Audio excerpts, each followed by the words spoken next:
गौर से सुनिए दोस्तों, इस दुनिया में जो सबसे ज्यादा शोर करता है वही सबसे ज्यादा परेशान है, और जो सबसे ज्यादा शांत रहता है लोग उससे अनजाने में डरते हैं। क्यों? क्योंकि शांत इंसान को पढ़ा नहीं जा सकता, वह प्रतिक्रिया नहीं देता, वह चुनाव करता है, और यही बात उसे खतरनाक नहीं बल्कि शक्तिशाली बनाती है। गौतम बुद्ध कहते थे, जो स्वयं को जीत लेता है वह पूरी दुनिया को जीत लेता है। लेकिन समस्या ये है कि आज का इंसान दुनिया जीतने के चक्कर में खुद को हारता चला जा रहा है। वह हर बात का जवाब देना चाहता है, हर बहस जीतना चाहता है, हर इंसान को दिखाना चाहता है कि वह सही है, और इसी कोशिश में वह अपनी ऊर्जा, अपनी शांति और अपनी आत्मा को रोज थोड़ा थोड़ा खो देता है। आज इंसान शोर में क्यों मर रहा है? क्योंकि उसे चुप रहना सिखाया ही नहीं गया। बचपन से हमें यही सिखाया गया कि बोलो, जवाब दो, अपनी बात रखो, चुप मत रहो वरना लोग तुम्हें कमजोर समझेंगे। लेकिन किसी ने यह नहीं सिखाया कि कब चुप रहना ताकत बन जाता है। किसी ने यह नहीं बताया कि हर शब्द बाहर नहीं निकलना चाहिए, कुछ शब्द भीतर ही मर जाना बेहतर होते हैं। मनोविज्ञान साफ कहता है, जो इंसान हर बात पर प्रतिक्रिया देता है वह अपने दिमाग का नहीं, अपने भावनाओं का गुलाम होता है। सिगमंड फ्रायड ने कहा था कि अधिक बोलना अक्सर अंदर की असुरक्षा का संकेत होता है। जब इंसान भीतर से खाली होता है तो वह शब्दों से खुद को भरने की कोशिश करता है। जब उसे खुद पर भरोसा नहीं होता तो वह दूसरों से स्वीकार्यता मांगता है। यही है ईगो और वैलिडेशन की भूख। हर बात पर बोलने के पीछे एक डर छिपा होता है। लोग क्या सोचेंगे? अगर मैंने जवाब नहीं दिया तो? अगर मैं चुप रहा तो लोग मुझे हार मानने वाला समझेंगे। लेकिन गौतम बुद्ध ने बहुत स्पष्ट कहा, तुम्हारी चुप्पी तुम्हारी हार नहीं है, तुम्हारी चेतना का प्रमाण है। जरा ध्यान दो, जो पेड़ फल से लदा होता है वह झुक जाता है, और जो खाली होता है वह अकड़ में खड़ा रहता है। ठीक वैसे ही जो इंसान भीतर से मजबूत होता है वह शांत हो जाता है, और जो भीतर से कमजोर होता है वही हर समय बोलता है, समझाता है, लड़ता है, साबित करता है। आधुनिक न्यूरोसाइंस भी यही कहता है। डैनियल kahneman जैसे महान वैज्ञानिक बताते हैं कि हमारा दिमाग दो तरीकों से काम करता है, एक तेज, भावनात्मक और प्रतिक्रियात्मक, दूसरा धीमा, शांत और विवेकपूर्ण। जब इंसान तुरंत बोल देता है वह पहले सिस्टम से काम कर रहा होता है, और जब वह चुप रहकर सोचता है वह दूसरे सिस्टम को सक्रिय करता है। यही फर्क है भीड़ और बुद्ध में। गौतम बुद्ध ने कभी भीड़ को जवाब नहीं दिया। उन पर पत्थर फेंके गए, अपशब्द कहे गए, अपमान किया गया, लेकिन उन्होंने मौन को नहीं छोड़ा, क्योंकि वे जानते थे कि सामने वाला तुम्हें शब्दों से नहीं हराना चाहता, वह तुम्हें भावनाओं से तोड़ना चाहता है, और जो भावनाओं में बह गया वह हार गया। आज घरों में झगड़े क्यों बढ़ गए हैं? क्योंकि हर कोई बोलना चाहता है, कोई सुनना नहीं चाहता। ऑफिस में तनाव क्यों है? क्योंकि हर कोई खुद को सही साबित करना चाहता है। दोस्ती टूट क्यों जाती है? क्योंकि ईगो समझ से बड़ा हो गया है। ज्यादा बोलने वाला इंसान अंदर से कमजोर क्यों होता है? क्योंकि वह हर समय बाहरी दुनिया से लड़ रहा होता है, वह खुद से मिलने से डरता है, वह चुप बैठकर अपने विचारों का सामना नहीं कर पाता, इसलिए वह शोर में भागता है। मोबाइल, सोशल मीडिया, बहस, शिकायत, तुलना। गौतम बुद्ध कहते थे, जब तुम खुद के साथ अकेले बैठ सकते हो तब तुम्हें किसी भीड़ की जरूरत नहीं पड़ती। लेकिन आज का इंसान खुद से भाग रहा है। उसे मौन डराता है, क्योंकि मौन में उसका असली चेहरा दिखाई देता है। मनोविज्ञान इसे सेल्फ अवेयरनेस कहता है, और सेल्फ अवेयरनेस हमेशा मौन से जन्म लेती है, शोर से नहीं। अल्बर्ट आइंस्टीन ने कहा था, शांत वातावरण में बैठकर सोचने की क्षमता ही असली बुद्धिमत्ता है।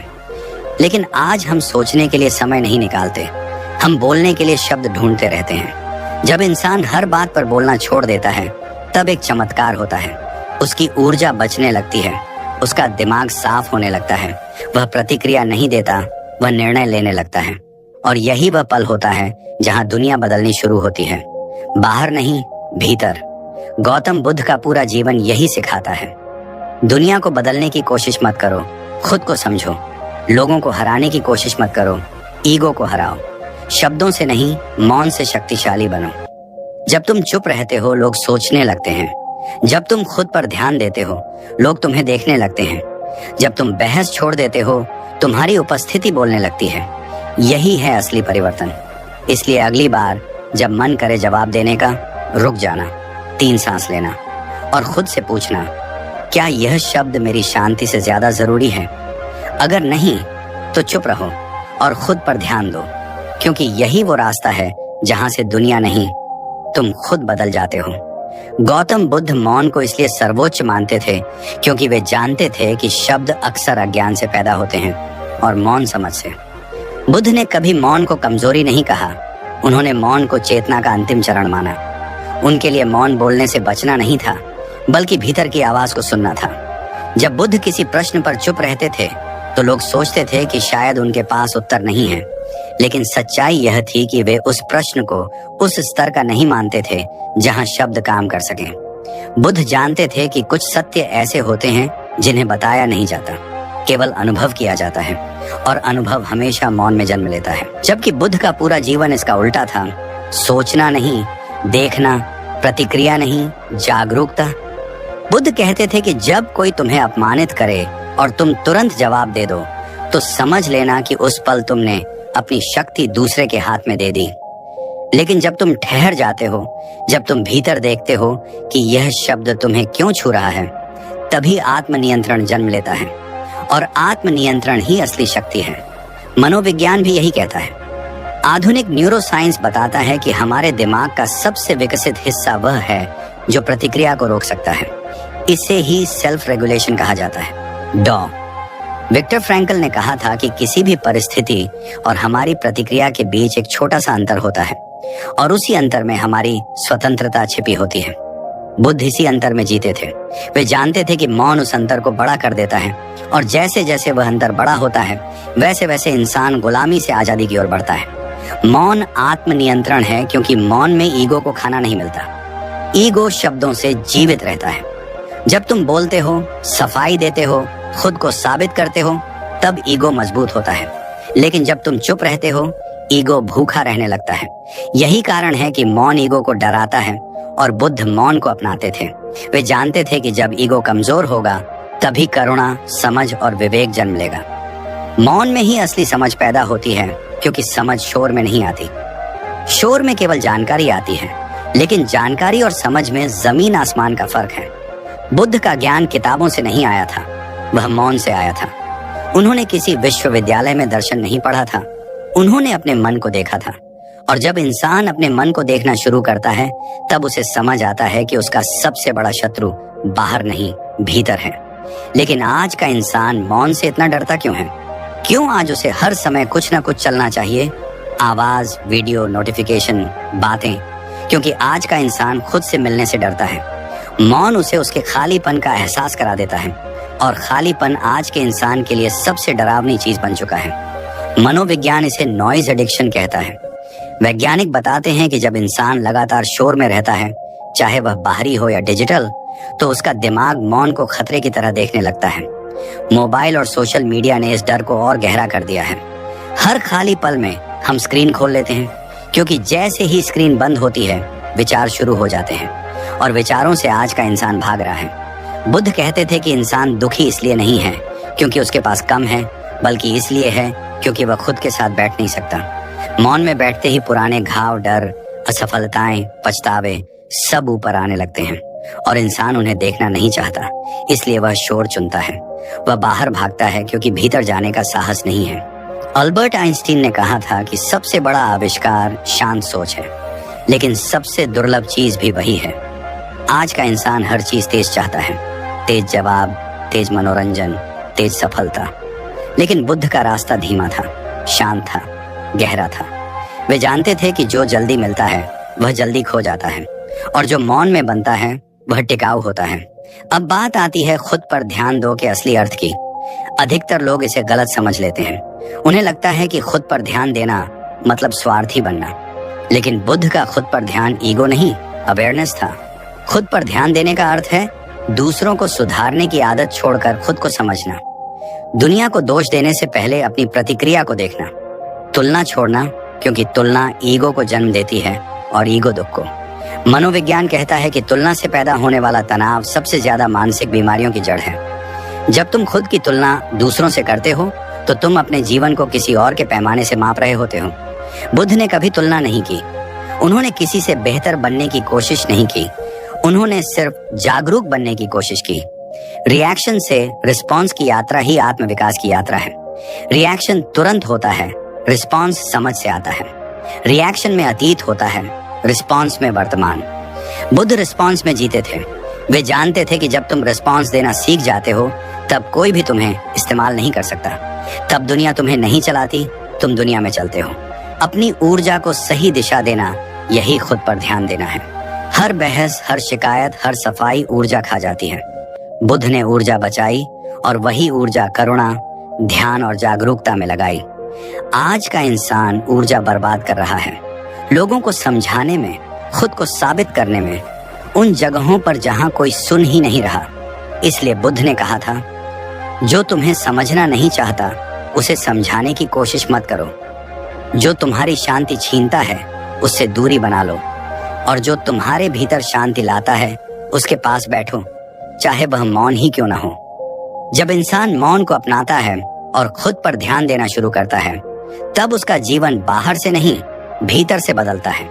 तब उसे भीड़ की जरूरत नहीं रहती, तब उसे साबित करने की जरूरत नहीं रहती, तब उसका आत्मसम्मान दूसरों की राय पर निर्भर नहीं रहता।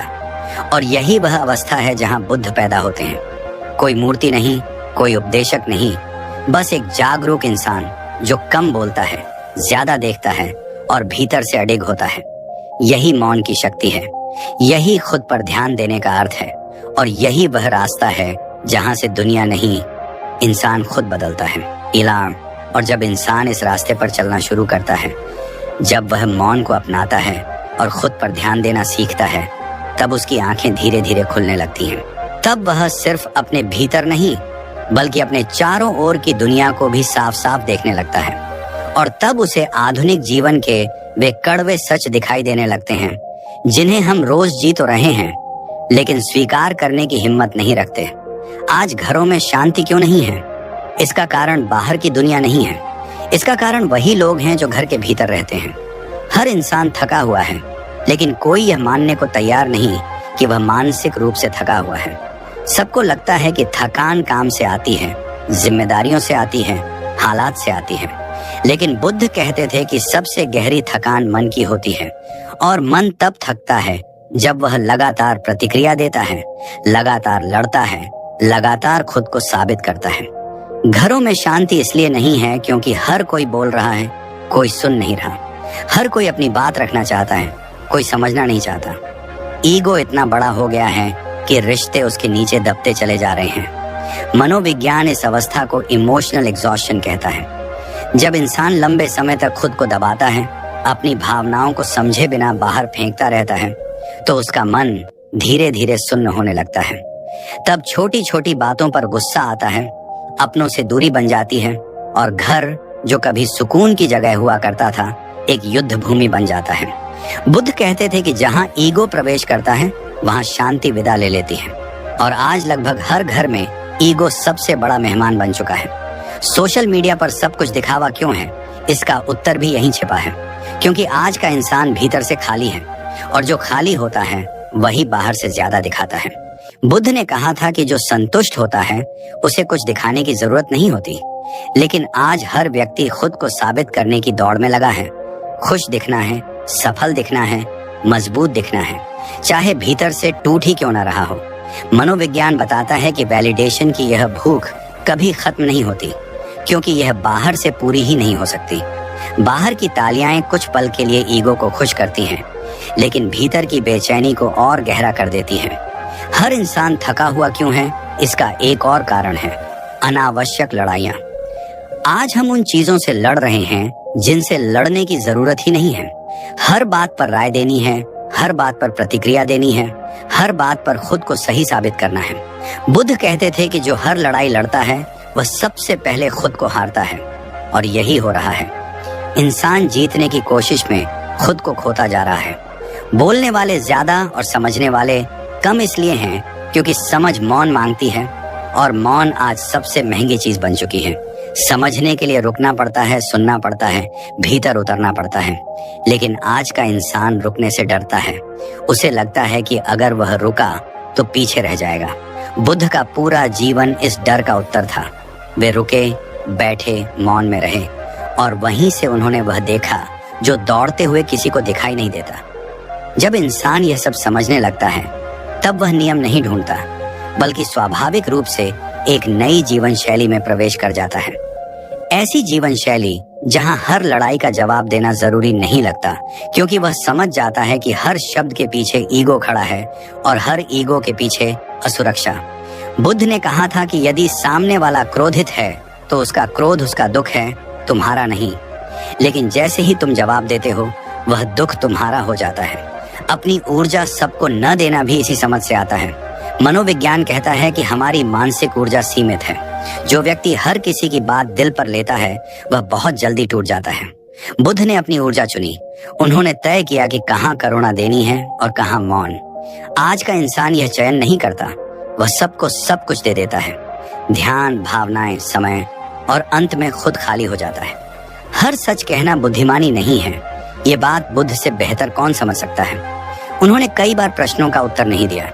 लोग इसे टालना समझते थे, लेकिन असल में वह करुणा थी, क्योंकि हर सच हर मन के लिए नहीं होता। मनोविज्ञान भी कहता है कि कच्चा सच कई बार उपचार नहीं, घाव बन जाता है। बुद्ध का मौन इसलिए गहरा था क्योंकि उसमें विवेक था। खुद से रोज अकेले बैठना ये नियम नहीं बल्कि आवश्यकता है। आज का इंसान दुनिया से जुड़ा हुआ है लेकिन खुद से कटा हुआ है। बुद्ध कहते थे कि जब तक तुम खुद के साथ सहज नहीं हो तब तक कोई भी संबंध तुम्हें शांति नहीं दे सकता। मनोवैज्ञानिक कार्ल युंग ने कहा था कि जो इंसान अपने अकेलेपन से भागता है वह भीड़ में भी अकेला रहता है। बुद्ध इसी सत्य को मौन में जीते थे। अपने कर्म पर ध्यान देना और शोर से दूरी बनाना ही आत्म विकास का मूल है। बुद्ध ने कभी शोर को नहीं बदला, उन्होंने अपना रास्ता नहीं छोड़ा।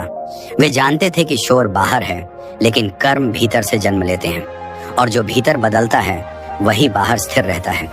लेकिन यह रास्ता आसान नहीं है, क्योंकि एक समय ऐसा आता है जब इंसान अंदर से टूटता है।